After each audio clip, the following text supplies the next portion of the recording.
Well, I'm here with Jerry Meek. Jerry, thanks for being on Kings and Priests.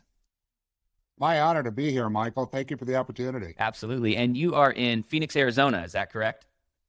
That is correct. Our office is in Scottsdale, and I actually live in Cave Creek, Okay. a little bit north. Oh, amazing. Is it warm there? Or Today it'll be in the 70s. The opens plan, and it's great weather. So, yeah, it's a great place to be. The thing about Cave Creek, though, is if you're out by your fire pit reading in the morning and the occasional bobcat walks by it, it's a Yes. good wake up call. So, we're in nature. Got it. Yeah. Um, and you were born and raised in Arizona, is that right? I was actually born in Chicago, Illinois, and I don't remember it because at 2 years of age, we went to Northern California, the San Jose area. And when did you move to Arizona? Ooh, we came here in 1972. So I'm kind of a native. Okay. I want to get to the business that you now currently run in a second, but you had a dad that was in the And, construction industry. yeah, and now I've worked with my dad, and now our son is just as of January 1st was named president of our company. Oh, wow. That's Yeah, amazing. so we're three generations, which That's is really cool. that's so cool. How old is he? He's 35. Cool.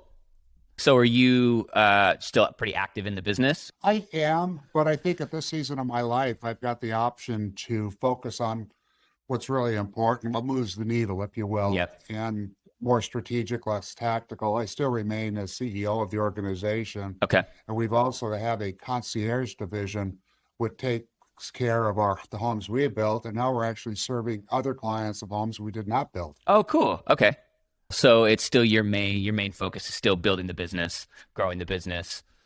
I'll get it from on that side of things. Yes, Mhm. I've accepted my next challenge in terms of investing what I've learned and lived in other people. And Right. frankly, that's why I'm glad for the opportunity to speak with you today, Michael. That's amazing. I say that's the whole reason I do this podcast. It's just my out of my own selfish desire to learn. So you said something you kind of talk about just growing up and your dad teaching you discipline, raised you up in the construction industry. You said I was working on job sites with dad at age 5. So what do you think about those early days formed you? I think we all have mentors. Everybody we come in contact to be a mentor. Hmm. And how that works from my perspective is you can learn what to do and then what not to do. Right. So I'm going to have to tell you, the majority of what I learned from my dad was amazing. But my dad was abandoned in an orphanage at 9 years old with all of his siblings. And he had a tough upbringing and working on the farm, and he knew how to work. So the discipline he taught me was amazing. Mhm. The fact that I had to bounce a quarter off my bed sheets at 8 years old was not amazing. Okay, so it's like anything can be taken too far. Right. But I think with my dad, um, he taught me so many valuable life lessons. Mm, He taught me to do things even though you're afraid. He told me that my integrity was the only thing that I would own, mm, and to keep working on that integrity. hmm. And he truly taught me how to work. And what that meant is if I didn't earn the money, I didn't get to buy whatever I wanted. Hmm. He wanted me to have skin in the game at everything. Hmm. And we moved around a lot, but I think what it is, it taught me how to relate to my dad. And I have to tell you this, and my dad knows this, I didn't really like him too much growing up. Yeah. It was more the focus on the discipline than it was on, hey, I love you. It was the old thing. It's like, well, I told you once. And my mother was 180 degrees. She's always encouraging me, telling me she loved me. Knew I needed Hmm. that. Hmm. But for dad, he didn't hold anything back on the teaching side, and I really appreciated that with him. He was like, he wouldn't tell me a little, he'd tell me everything Mm, about it. He'd want me to learn it, hmm. and I'm thankful for that. Yeah. And now, see, I was the son in that relationship, but now I'm the dad with our oldest son. Right. Right. So I've been both roles, and I Yeah. learned a lot. I bet that's been such an interesting in the business you run now, 3 generations in, which is pretty incredible. So I want to get to the part where you went into business with your dad, what that looked like, but I want to ask you, faith is obviously a big part of your life. It is the worldview that you hold. It's the conviction that you have. And you talk about being in, I believe, high school, getting saved. Is that right? Yes, sir. Okay. What was that like? Like, did you grow up around faith? Was it a pretty radical salvation? What was that story? I would have to say my mom always had faith. I was baptized as a Catholic, Mhm. but we didn't go to church. But my mom always had this hunger for the Lord. And the one thing that few know is both my parents were professional musicians. Oh, cool. And in their day, they had some great, great experiences and well-known people they got to sing with and perform with. So my dad was a professional trumpet player as well. But I think for me, as part of my history, we moved around a lot. I think you and I talked earlier, is I went to 10 different schools and I was a mess. I mean, sometimes I'd be in 2 different schools in 1 year, and my 6th grade year was probably the most difficult for me on the transition side of things. I had a fear of water because I almost drowned at 5 years old, and I had these guys in 6th grade. I was the new one, and I was tall. I'm 6'4" now, but I was probably, I don't know, I was the tallest guy in the class by a long shot, and the bullies in the crowd came after me. And they not only beat me up, they would throw me in the canal. There's a canal system here in Arizona, and I was terrified. That would just not fly today, huh? That would Oh like my it. gosh, no, no, not at all. But what's interesting is I didn't know it at the time, but my 6th grade teacher wrote me this amazing letter. Says, Jerry, I don't know why they're doing this to you. I don't understand. But I always want you to remember that God plus one is a majority. And those words have carried me through every decade, every year, every month, every day of my life. And I truly didn't know what that meant because I wasn't a believer. We weren't going to church. I wasn't in the Word. But effectively, my conversion to Christ, we started going to church at that point when we came from upstate New York back to Scottsdale, Arizona for the second time. We were in a little Assembly of God church in Mesa, Arizona. And I had accepted Christ. And I kept going to church, and we got this new youth pastor, and he would stare me down. And they'd make a call for anybody who wanted to accept Christ. And I'm like, I was not ready. And it was going to be my decision. We had this guest speaker come in, and here I am. I'm 14 years old, right? Insecure. I'm messed up on every level that you could think of emotionally. Mm-hmm.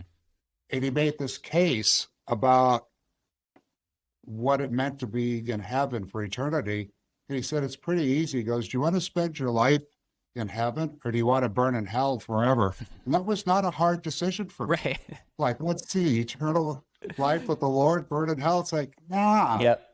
It was really changed my life. Mm. That youth pastor took me under his wing and mentored me, told me what to read in the Bible and how to apply it, more importantly. And it changed my life. Wow. And this was at 14. This is at 14. That's how old I was when I got saved as well, and had the exact same situation. Like, just, I mean, completely insecure, had just come out of probably still to this day one of the worst like trauma crises that I ever walked through in my life. And a friend brought me to a Pentecostal youth service, and it was exactly the same thing. And that youth pastor, who I still have a relationship with today, he's a senior pastor down in Orange County, is still the guy that I call, you know. And is still there to call me out when I need to be called out, and encourage when I need to be encouraged. But that's such a cool experience. And as a kid, there's just this, I don't know, there's this reality where I guess like all sense of logic kind of goes out the window, especially when you're like a hurting kid, and then you're introduced to this thing that is so much bigger. It really is life changing. Well, it is. I think part of it for me, living in upstate New York, we went to two different cities, and we lived there a year in each. And I started doing things that I wasn't really proud of and things that I knew weren't right. Just forget faith. It just was wrong. Mm-hmm. You don't steal stuff. Mm-hmm. You shouldn't be drinking beer that early, things Right. like that, right? So it's pretty obvious now. At the time, you're like, oh, I can do this. But I think what it was for me, I looked at that move from upstate New York to Scottsdale, my worst season of my life, that it mattered now. I was going into high school, and I wanted to make it count. And I went to 3 different high schools. So this whole moving thing, I And got it down. was that because of your parents' jobs that you were moving so much? Witness protection. Yeah. Okay, great. No, no, I Yeah, was yeah. messing Hey, with it. I was about to start asking, I was like, No, no, no, that's no, when I look at it, it was everything from my mom's health coming to a drier climate, or my dad had an unfortunate bankruptcy in California, which took us to Scottsdale, then to New York, and wasn't his fault, by the way, but he had an unethical partner that took all the cash to Europe. Gosh. Wow. So, And this is all happening with you as a young boy. You're kind yeah, of now, did you know all this was happening, or was it like kind of happening beneath the surface and you didn't really know what was going on? I could tell something was going on, but I didn't understand it. It was one of those seasons in life where it's like, this is really weird. Why do we move? Like, even us going to like 4 moves in 2 years, that was even a lot for us. Right. Right. So you were like And, aware something was going on. You mentioned that the adversary the adversity that you walked through in that area of your life forged you, and you say like it still does. So there was something as a young boy that really formed something in you, just how you're going to handle problems, how you're going to handle situations, how you're going to look at obstacles. How is that like still forging you to this day? well, I think what it is, it's like I have the advantage of being 63 years old now. So it's really cool to look back. You can see how it all worked together. But like every day now, even if you can imagine yourself driving down a road, your faith, you can only see what the headlights show. So we get a very limited look forward, but now the back, it all makes sense now. And I think part of it too was everything's perspective in leadership, in my opinion. Okay, so if we look at it from that perspective, it's like I used to absolutely beat myself up when I made a mistake. I would just like blame myself, and I was so caught up in my identity was my success in life and in business. But when I realized it's like, you know what, the mistakes are going to come, and I get a fresh start every day at midnight. It's a new day, and I embrace that in a very big way, to be honest with you. I just feel like, yesterday's over. And I literally, if we didn't get a job that we did, I would like beat myself up for weeks. Then it became days. Now something happens, 20 minutes. I'm over it. Do you think that there's, I mean, obviously that comes with experience and wisdom and just going through it enough to, again, be able to look back and make sense of a lot of it. But was there kind of a moment, or was there a time where you realized, wow, this is becoming a thing for me and I've got to adjust my thinking?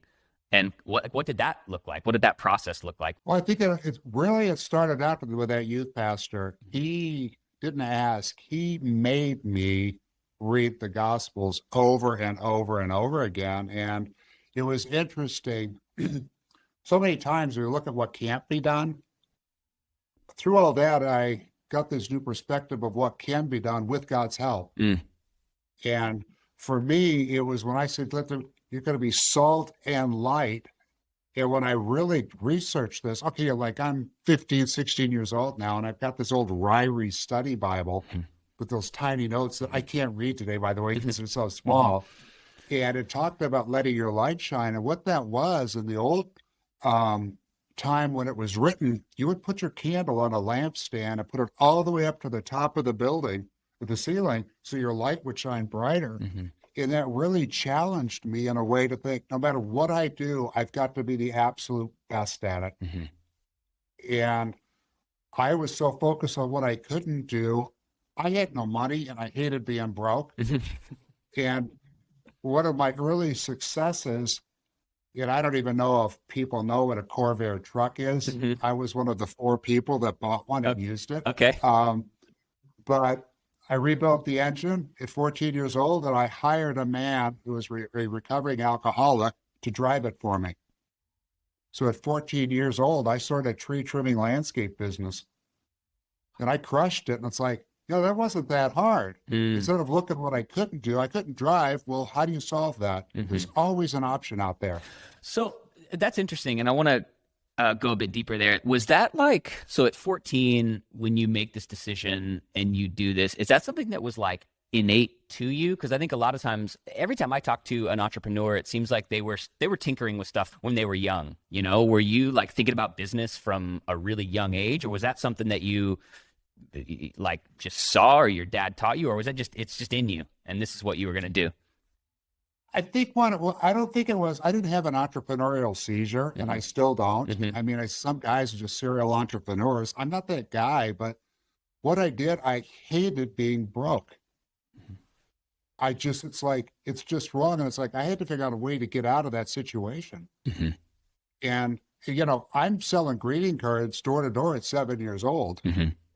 And I was that guy with a lemonade stand, and I love to work, and that was good, but it wasn't driven out of, I've always been this kind of a guy. It's like, how do I solve the problem? Right. And the problem was no money. Yeah. Which will get you starting to figure out problems to solve really, really quickly, right? So absolutely. That thing is too, though. It's like, you still, even, in my 20s, 30s, and 40s, there were those times of like, I've got no money. I got to work hard. I know those feelings right now. I want to buy a house in LA. And every time I go on Zillow and start looking at housing prices, I go, okay, I'm getting kind of close, but I got to work harder, So it never goes away, I guess, right? Well, what it is, I think in today's economy, especially in the housing industry, they keep moving the goalposts. As soon as you've saved enough money to make your decision, then the price went up, at least in our market, 28% last year. Wow. It's all those California people coming. Exactly right. I know my whole family's in Texas. My little brother's in Austin, and he moved back from LA to Austin and was trying to buy a house, and was just getting priced out by folks moving from California. Okay, so I want to talk. You mentioned just this idea of like, I was tired of being broke, but you also talk about your first tithe check at the age of 18 being a $1.74. You say, my first 10 years in business, I averaged around $9,000 a year.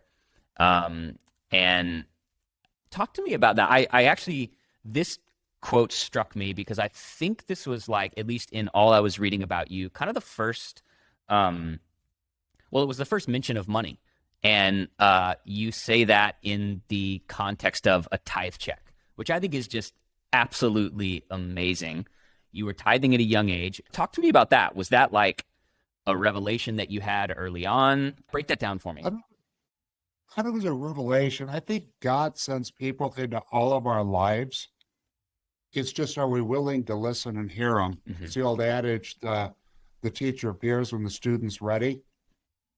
Okay, so at 18 years old, the landscape business went on for 4 years. That was not my gifting. I then moved to doing patios and barbecues for all of my parents, or all my friends' parents at their homes, and went from that. But I just felt like there was still more, and there was something missing. And somebody talked to me about the value of putting God first in every area of your life. And I figured he talked about tithing, so I wrote the check. And like any successful entrepreneur that you will ever talk to, they had certain habits they abided by. And it's the habits they stay consistent with that bring their success. They compound on each other, they get better and better. I'll tell you, our giving went from 10% to well over a third of our income every year. And as it grew, and there were seasons in our lives, I believe it was in my 40s, where I had really bad health challenges, and we didn't have the money, and we needed such a miracle in our lives that we gave our last money away to bless somebody else, because we knew what we had couldn't even touch our need. And literally 2 days later, we got a contract, 2 contracts, and I truly believe that God honored it. It was a test. And I think what it is, God doesn't want our money. He's got whatever he needs. He wants our hearts. And I feel like when we give our heart to the Lord, that's when things really go well, because we're working on his principles. And the principle is give God your best first. What do you think the connection between that discipline and that focus on generosity has with the success that you've had, right? So not in a sense of like just the basic, like, God's a vending machine. I give, I get this like crazy prosperity, which, listen, I think God wants to bless us. And I think there are principles in the Bible that when we work, all throughout scripture tells us God's going to bless that. But maybe talk more just deeply about going from 10% to well over, you said, a third of your income, doing it when money was really good, doing it when there was a lot of expenses. How do you think that has continued to not just build your faith in God, but also continue keeping you focused on your mission, which it sounds like a big part of your mission now is how generous can I be? Yeah. Well, I think I want to rewind just a little bit on something you said. I thought I was the only one we use that analogy. I wish God was a vending machine. I'd have a whole bunch of all over the place, but he's not. But when you read in Deuteronomy that it's God who gives us the power to give wealth, I think what it is, it wasn't just generosity in the tithe check. It opened up to my eyes what I feel like true generosity is. It's generous with your time, with your words, with a hug, with the guy on the side of the road who not these fake will work for food signs, but you come across somebody who's in a gas station, like somebody stole my wallet, I need money for gas. You fill his gas tank up. You just do the right things, but that generosity kind of takes over in your heart, in all of your motives. And what really did it for me is my wife and I, there were two major watershed events in our lives. One was I realized that I was asking God to bless what I was doing instead of asking God, what did he want me to do? And once we went to God, what do you want me to do? The answer is yes. That's when things was a major shift for us. But the other thing that was really impactful to us and how we were able to give more money is we didn't set income goals for any of our businesses. We set giving goals. And God brought the work. Wow. And this isn't some formula. I don't think people really understand how God wants to bless them. But we have to get out of the way. And I had to get out of the way. I had a lot of pride. I was angry in my 20s. I mean, like really angry. I had a chip on my shoulder the size of California. And, I had to be right. I had to be better. But God tempered that. People that knew me 30 years ago don't recognize me today. Wow. And I'm glad for that. Yeah. Because you can still be a believer and be really angry and have a chip on your shoulder. Right. So I was doing really well at all of them. Yeah. Man, okay, so giving goals, like, let's get practical about that. So you and your wife would sit down every year and say, personally, this is our goal. Is that a percentage? Is that an amount? Is it a mixture of the two? Like, how intentional is that? More purpose-driven. Okay. Cause-driven. Okay. And as recently as 5 years ago, we moved into our new home, and it was one of those obedience things. It's like we're looking at our furniture and all the stuff that you can add on, and I know how to spend money on a house. Right. So, all this stuff, but we had the perspective of what are we doing with our lives that's going to show up in heaven?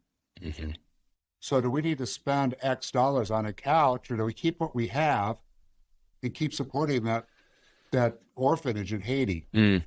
Or do we give money and help the Dream Center or in one of many other things? So for us, it's like I spent a lot of years doing giving in secular organizations, but when I realized and had the epiphany that it wasn't an epiphany, again, somebody was sent into my life by the Lord when he said there were two judgments when we get into heaven, showed me the scriptures. Yes, I believe in Jesus Christ, I'm in, but what did you do with what I've given you? And that was one of those aha moments. It's like, oh my gosh, I need another filter in my giving. So for someone that says, oh, Jerry, okay, so because you have how, and I want to get to your business in a second, but how many employees does your business have? Like, give us just a brief, so to give people a picture of kind of the success that you've built. It's less about the number of people that we have. We've got a very small core team of 22 people.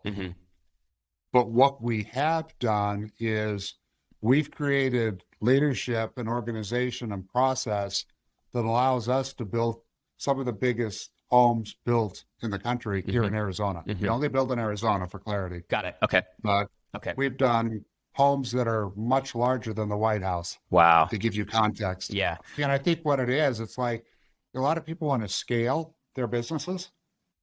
I just decided I don't want to do 10 $5 million houses. I'd rather do one $50 million house. It's one client, one architect, one interior designer. Wow. Again, what it is, some of these large projects have 2 to 3 million labor hours in them. So it's a Wow. lot to coordinate. Right. So our 22 people, it's academic. It's what can we provide in leadership and process to help them succeed? Okay. So for someone that's asking, and I want to get more to that here in just a second, but for someone that's like, Jerry, that is so inspiring that you guys are making these decisions to give.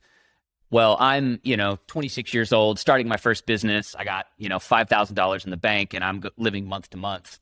It's not as easy for someone to make those decisions for generosity at that point. But it sounds like what you're saying is that you don't just all of a sudden start being generous once you've been successful and there's excess in the bank that you get to kind of decide how you want to allocate it. It starts with a discipline when maybe it's not a really easy thing to do.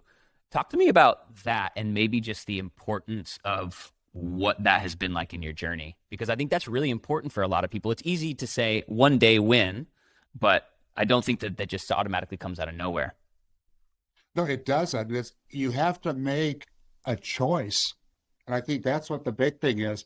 That $1.74, it was a lot of money, but I was spending more than that at McDonald's. So it's like I just had to start. And I think we all have something to give. And frankly, if you don't have money to give right now, if $1.74 is too much for you today, give of your time, give of your expertise, give of your talents, give a word of encouragement, hug somebody who needs a hug. Tell your wife that you love her and what can you do to be with her and help her. I think what it is, it's an attitude of the heart that we need to develop. Gifts are given, fruit is grown, and God gives us the fruits of the Spirit, but are we fertilizing? Are we watering? Are we using them? And I think from that perspective, we all need to be doing something. And comes to mind a story. I did not go to college. For any of your young entrepreneurs that didn't go to college and think that that's a disadvantage. You're encouraging me because I didn't either. Well, I tried a few times, but I got bored every time after, Yeah, no, but you know what? I'm a continuous learner. Exactly. I challenge any one of your listeners to have read more than the thousands of books I have. And frankly, the people I've been brought in contact with. But I think what it is I think that we need to focus on what we can do and not what we can't. And we can all do something. And the story I was going to tell you is I hire a lot of college graduates in the School of Engineering. And as a dad, both of our sons both got their master's degree. I figured, I'm done. You're on your own now. But what it is, he asked me, 28-year-old gentleman, having lunch with him, he goes, I'd love to see your business plan. How are you building two of the largest homes ever built in the state at the same time? And I'm very transparent. I don't know if you like the answer, but he said, I hope you don't think less of me, but I didn't have a business plan. I just did my best every day. And then I did the next thing, and I did it over and over again. And yeah, we struggled for those 20 years, but I'm glad I did, because every relationship that I forged, everything that I learned, it was all applicable to what I use on a daily basis. And it's exciting. But what is, they're spending so much time thinking literally about retirement, especially people in my generation. They're not focusing on what they can do to build that business. And there's practical steps you do. You have to pay the price. And I would encourage your people, just do something, even if it seems inconsistent, but do it every day. That's so great. And that's something that we always come back to. It's like, nowadays there's the internet, there's frameworks and 150 different ways to start a business and 17 frameworks on how to, and there's all this stuff and a lot of it's great, but it's so easy to just get so caught up in like thinking a lot about building a business or starting a business or doing something. And our challenge is always like, just do one thing, and start something. And I think that's But even doing the one thing, give it your all, lean into it fully. And I think that's part of what helped. I spent a lot of years being all in. I was very efficient going down the wrong road. Hmm. The difference between efficient and effective is efficiency is doing things right. Effectiveness is doing the right things. And I would encourage your listeners and your viewers to make that list of what are you doing that's really making a difference? Because you could be doing a really good job going down the wrong road and not even know it. Hmm. I've been there. I spent a lot of years doing a really great job going in the wrong direction until I stopped and analyzed what I was supposed to be doing. Hmm. How do you, even to this day, still wake up and go, am I doing what's efficient or am I doing what's effective? I mean, is that something that you come back to even personally every single day? Like, how does somebody think through that? Because that's such a true statement. It's really easy to be efficient and realize, man, I haven't even really been very effective. So what does that look like for you practically? Well, I think it's a continual becoming and developing on the inside. Hmm. And I know last night what I was going to be working on today. I actually knew last month. So I think what is, it's a process. And frankly, it's all of those habits that you do every day. And one of the things that I encourage people to do is make a list of everything that you do. And you'll probably have 100 things. And I'll bet you do too, Michael. Hmm. Hmm. Then the first thing is, what do I stop doing? Who can I delegate it to? And you go through this a couple times and you get down to about a dozen things. Take that 12 things and figure out what your 3 things are and wait for it. Do the one. Hmm. Focus on the one thing Hmm. that's the most important. And that's how you're going to start moving the needle, because we're so distracted with so much noise. And it's just like you were talking about the internet and the frameworks. It's like there's not a lack of knowledge and experience out there. There's a lack of application because people are so busy focused on the next thing that they're missing the current thing. Hmm. Hmm. That's really good. It's almost like you're saying sometimes we get so focused on wanting to move ahead to that thing that looks better and feels like it's going to achieve more success or get us where we want to go, that we're kind of forgetting, which is very much that, what have I done with what I've been given, right? The parable of the talents. What is in my hand and what can I do with it? It's almost like we want to just toss the thing out of our hand and go find the next thing. And it's almost like what you're saying is like, look right in front of you. And what can I do with this? And I think that's such an applicable piece of advice. I grew up very close to the construction industry. My dad was a general contractor. My grandfather was a general contractor. My great-grandfather ran a large construction company. So I know how rough and tumble it can be sometimes. I know at least from what I grew up seeing, it's not always the most honest business. There's a lot of stuff happening behind the scenes. You are a man of faith. You're a man of integrity. What's it like building a business with Christian principles at the center of it? How do you navigate that? How do you keep yourself accountable to do things the way that God would want you to do them? And what's that process been like?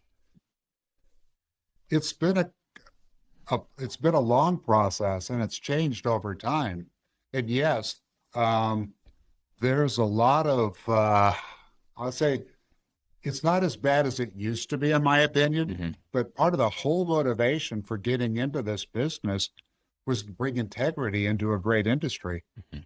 So much of back when I started, especially the general contracting side, the builders were like a bunch of crooks. Mm-hmm. Like, why would you work with them? Mm-hmm. All this behind the back stuff, unethical practices, cheating clients. Mm-hmm. And so we had to come up with a solution. I always say, I remember my dad's subcontractors always coming by the week before Christmas with envelopes of cash. And I remember as a kid going, wait a minute, what's going on here? And it wasn't until like a couple of years ago that he was finally like, this is what was going on. And all that stress that I was experiencing, and as grumpy as I was, that was, so there's a lot of stuff happening for sure. No, I think what it is too, Michael, and I think we should all remember this, is that Jesus came to give, not to get. Mm-hmm. And I think if that's part of your foundation, your motivation, and whatever you do in your business, your personal life, friendships, relationships, what are you giving to it? Mm-hmm. And I will tell you time after time that we would give of ourselves. We earned the business. We've never, ever paid a commission, a kickback, nothing. And part of what allowed us to do that is something I taught our sons. Know the answer to the question before you get into the situation. My first, I hope you have time for a little I'm story. good. Yeah, I got plenty of time. Our first project over $1 million. I think it was a $1.4 million project. I walk into the client's office and he's got 1.2 million in cash. He says, I would like to pay you in advance and look at the money you can save on taxes. And I'm like, And I'm thinking to myself, how do I respond to this and still keep the job? Right? I didn't know if this was a hard and fast, you got to take it. I said, well, sir, I really appreciate your offer. But if I were to take this money, you could never, ever trust me again. And I'm not willing to give that up. And I'll tell you, you talk about those watershed events in your life. And hey, it was really great when I was in the moment with him. I believed everything I was saying. Driving home was like, man, what if I miss an opportunity? I could have saved on taxes. What have I done? Right. Yeah, what didn't I do? Yeah, I shouldn't have. Yeah. But he has been a supporter for 30 years, done many projects for us, significantly more money. And for me, it's there's never a wrong time to do the right thing. That's really good. And I think what it is, if we want to go the way of the world when ethics and integrity is compromised, you're going to get the world's reward. If you want to do it the way God intended it for us in our lives and our business and our integrity and our ethics, we're going to get God's reward. And to me, it's like, it's an easy decision because man can only give so much and that's all going to be dust. Right. It's nothing. But if we can invest in God and in the kingdom and other believers and people, that's the great reward from my perspective. Let's dig a bit deeper just into some of that. So obviously it's important to have integrity when it comes to those kinds of things. Let's talk about like leading an organization. So having employees, making decisions, letting your humanity kind of be out there in front of the people that you lead. What is it like carrying your faith into the workplace? And how serious do you take that in terms of just the culture in your organization, what that looks like, all of that kind of stuff? How has your faith informed that? That's a great question. I'm glad you brought it up. A great pastor friend told me this years ago. He said, Jerry, your performance is your platform. So I needed to work as hard as I could, but depend on God for the results. And it's the old Mark Batterson quote, work like it depends on me and pray like it depends on God. That's real. And it's important. I think in terms of my faith, I will tell you, I had a lot of bad experiences with believers in business. The guys are out there witnessing to people, trying to get others saved, and they did the worst work. Right. And they didn't realize it's like, wait a minute, we're believers. We're supposed to operate with excellence and do our very best. Is what we're doing, reflecting God. And it was a challenge for me. And I'll tell you, there's about 10 years that if somebody came to me and said they were a believer, I wouldn't hire them, wouldn't use them as a trade contract. It's like, I want to know what kind of hand I'm dealt. I want to know what it is. And I've changed my stance. I've matured. I think other believers have developed. But I think what it is for a witness, I think it's in our excellence in how we perform in business. But beyond that, I've always felt that witnesses were asked questions. And I feel like we developed such an organization, a great quality and building a great team, that people would ask us how. And at first, the first book I wrote was called The Team Builder Toolbox. And what it is we were winning all these awards, many unsolicited, and people would ask how you did. And I said, I didn't do anything. It's my team. And there's something very fundamental that we as Christians in the business world need to look at things is that God put us there for a reason and a purpose. And in our organization, I always put people before profits. And that was hard. But there's not anybody who's ever worked for us that didn't know that we were there for them, we supported them. And probably the biggest time of my life was 2008 when the economy tanked. I was reading a book called The Orange Code, the first online banking book, right? And it was like chapter 3, and it said, if you were starting a business today, what would it be? I'm like, it wouldn't be construction. Right. So I gather my whole team, and I think we had maybe 25 or 30 people at the time, in our little conference room. And I made that very statement to them. If I were to start a business, it would be construction. You could have heard a pin drop. Companies were dropping like flies and, going out of business. People were really scared. And I said, I want to tell you right now, I believe that God has a plan for me and our business. And I said, we are not going to participate in this recession. I took a bold stance, and that was scary. Hmm. I mean, it was really scary. It's like, oh man, I know I can mess up, but God, I need to count on you. Mm-hmm. I need you to be there. Mm-hmm. And my wife and I quit taking a salary. Wow.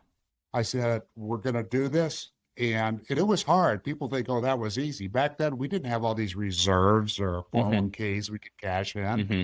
I mean, we were struggling. Wow. And basically, we made that stance. And of course, I'm optimistically thinking it's going to be a few months. Well, it was 2 years. Wow. It was painful. You didn't take a salary for 2 years. Yeah. But let me tell you what did happen. We were the first to recover. We had our whole team fully intact. Nobody left. And we were way ahead of everybody 2 years before everybody else's businesses recovered. Wow. So what we did on that time is we invested the time into our company. We were spending a lot of money, but we went through every process, everything we were doing. And I laid down the gauntlet. I said, there's 5 steps to change. This step, change nothing, change everything. Why don't you guys work on these 3 steps? And if you don't come up with it, I'm going to do it for you. And they don't want me doing that. Right. And it changed the face of our organization. And frankly, it wasn't just us. It was the hundreds of trade contractors we kept busy. Mm-hmm. I mean, I was known as the demolition man. There was no work, but there was a tax credit. And we saw all these houses for sale that were old, that were being sold for the price of land, basically. So I'm going door to door talking to realtors.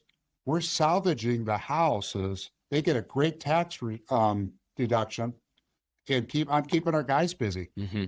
That's all we were doing. Mm. And you go from building the greatest homes on the planet to being demolition, man. That's a switch. This story makes me think of something I heard T.D. Jakes say one time. He was talking to a group of pastors, and he said, the one of the biggest mistakes my generation has made is that we made all of this look really easy, right? So for the younger generation. So we see the success on the back end. And so as a young entrepreneur, a young pastor, and a young business person, it's like a very glamorous thing. I'm going to be a founder. I'm going to be a CEO. I'm going to be a pastor, whatever it might be.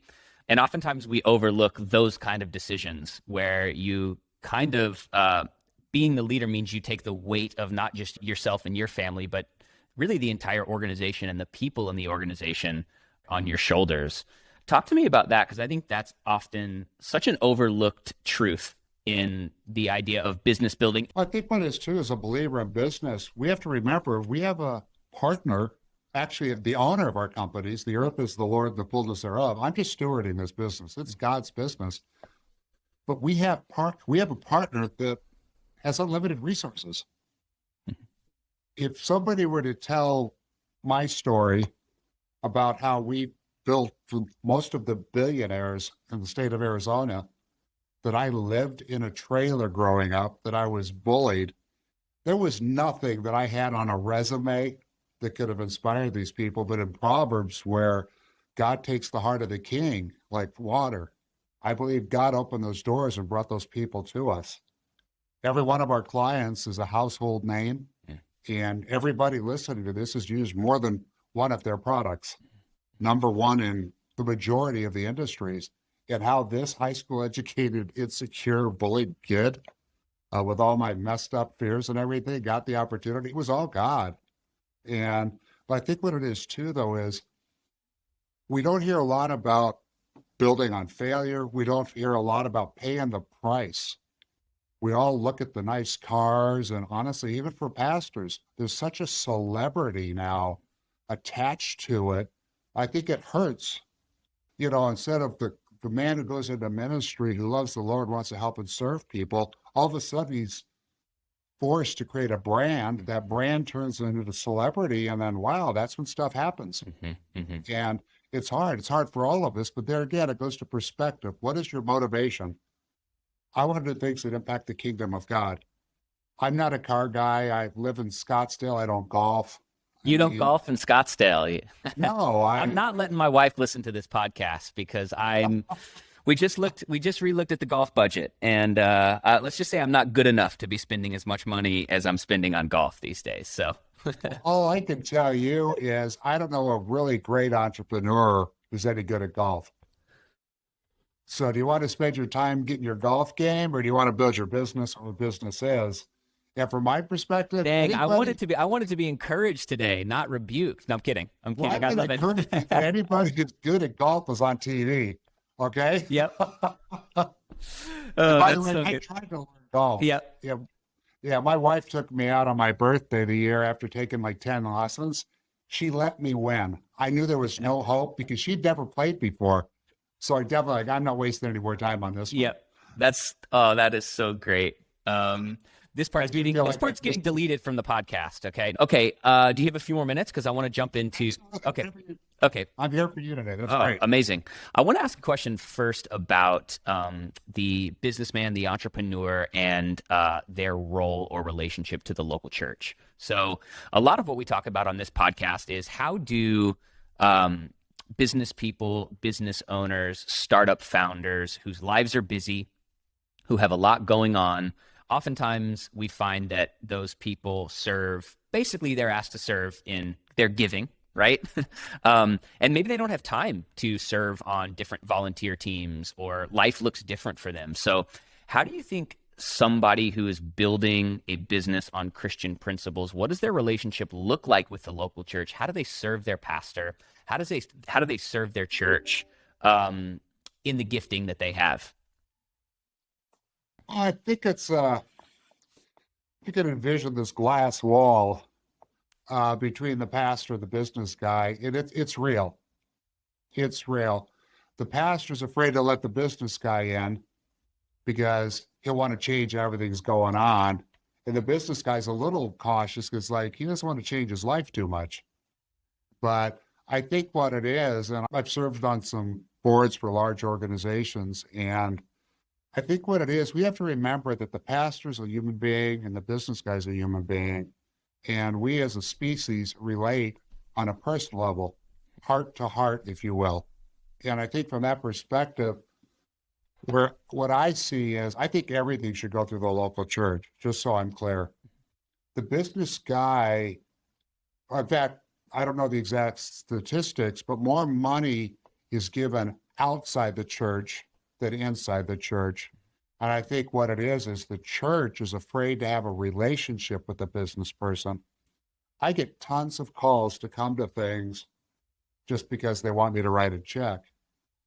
I go to the things where I have a relationship with the pastor or the head of the organization. And I think we're missing a step. And we saw this a lot in COVID, where the business guys, some of them were struggling and some of them were crushing it, right? Depending on what industry they're in. But I think that, and this is something Pastor Tommy Barnett taught me.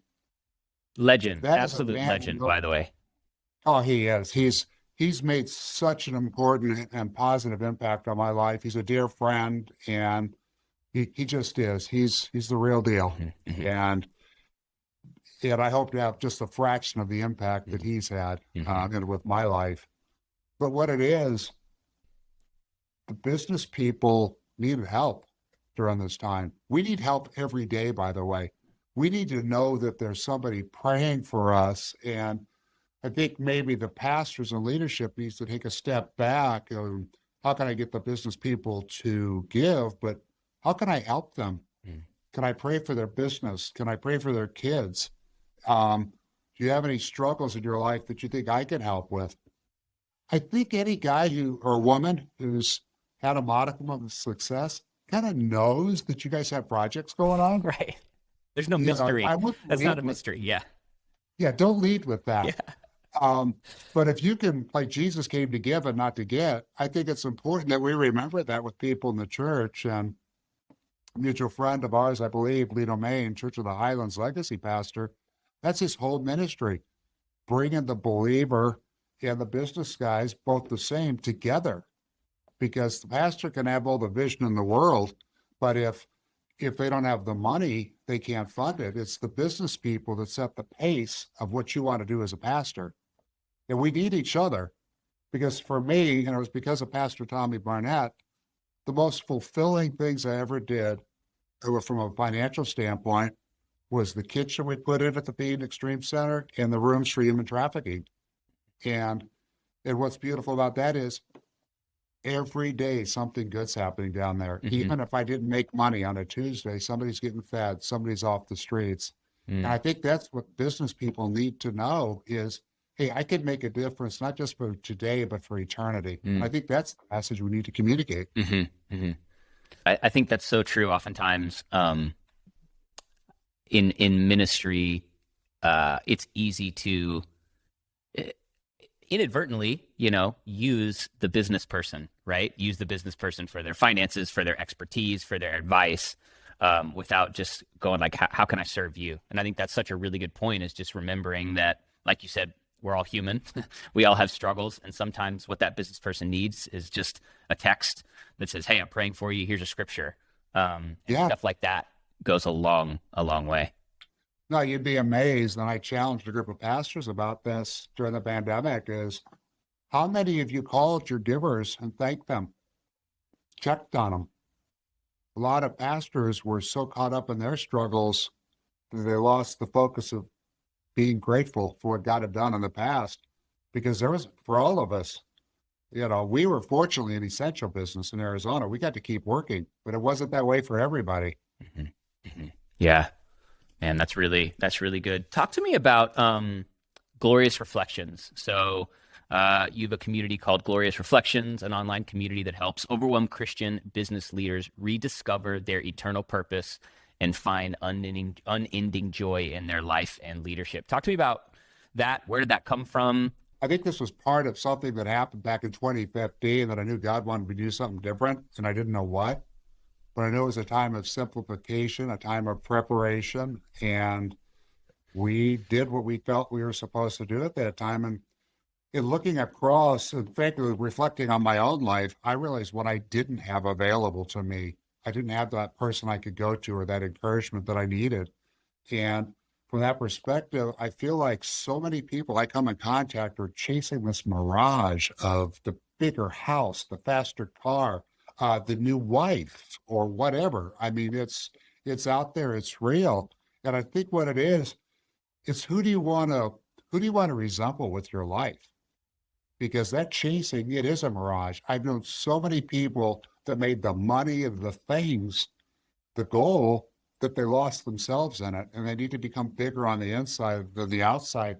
And for my purposes, and this whole thing is Glorious Reflections is about our integrity reflecting God, our generosity reflecting his generosity to us. There's so many aspects of this. In fact, we did create a 21-day challenge, and it's free. And I would encourage anyone, is it okay to give the information? 100%. Yeah. Okay. Yeah, please just text challenge to 55444. That's challenge to 55444. And for 21 business days, I don't like to interrupt people on the weekend because we're out golfing, right? Yeah, exactly. Not me, not anymore. Never again. Not me.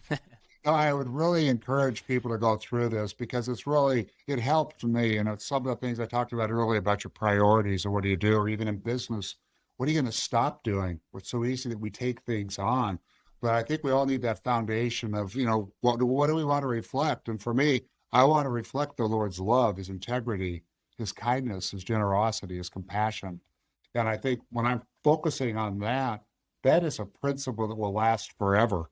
Whereas if we're going to the left or the right because of interim pressures politically, financially, physically, whatever you're going through in your life, there's a way to trust the Lord to get you through all of that. Man, that's so great. And we'll link to that in the show notes as well. Is there a website for that we can link to as well? Yeah, you can log on to jerryrmeek.com. Okay, great. In fact, if you want to, I mentioned the Team Builder Toolbox. That's a free book that you can download. Cool. On your site as well. Yeah, jerryrmeek.com. Cool. We will definitely link to that. Okay, couple quick questions, and then I will let you go get on about your day. So, okay, first of all, part of what we talk about a lot on this podcast is being a leader, being a founder, being a business builder in the midst of so much happening in the world. So right now, as a business person, we've got the markets are really volatile at the moment. We've got interest rates. I think I saw today, inflation again is, at a high. When you've got COVID, you've got political, like it's crazy out there. How do you, or do you at all as a business builder, think about that kind of stuff? How does that affect the way that you lead? How does that affect the decisions that you make? Or for the most part, is building in a climate like this just noise that you have to cancel out? I think for me, there was about 5 years when I didn't listen to any radio, didn't read a newspaper or the news. I think we're only being told what we're being told, and I'll leave that on your own personal beliefs. Absolutely. I'm not a conspiracy guy whatsoever, but I'm aware of what's going on.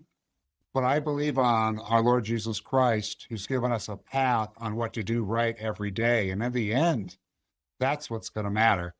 And yeah, we've got supply chain issues. I wish we had more people. We're turning down more work than I'd really like to. But hey, we're blessed and we're going to get through this. And I refuse to participate in any nonsense.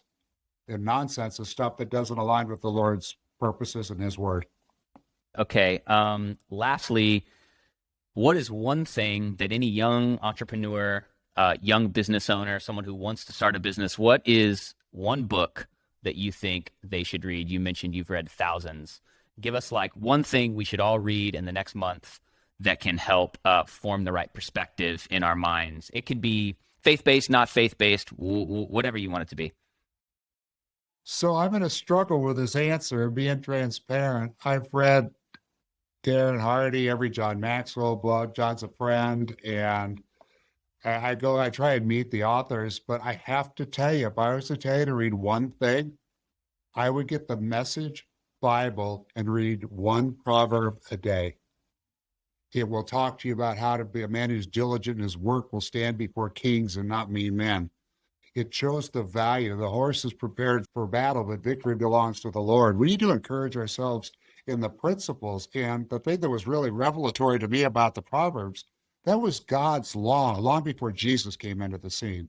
So if you're Jewish, if you're whatever your religion is, that's the God of the universe principles. So I can give you all kinds of book names, but right now I would say get in the habit of reading one proverb a day. And frankly, read Proverb 3 every day, because that talks about trust in the Lord with all your heart. And that trust means and defined. And by the way, I love to do the word search and find out what it really means. I can do that all day long. That trust means to lay fully in a bed. And I think sometimes when we trust the Lord, we're not quite in that bed. We're like maybe we're sitting on it, but our head's not in it. Our arms aren't in it.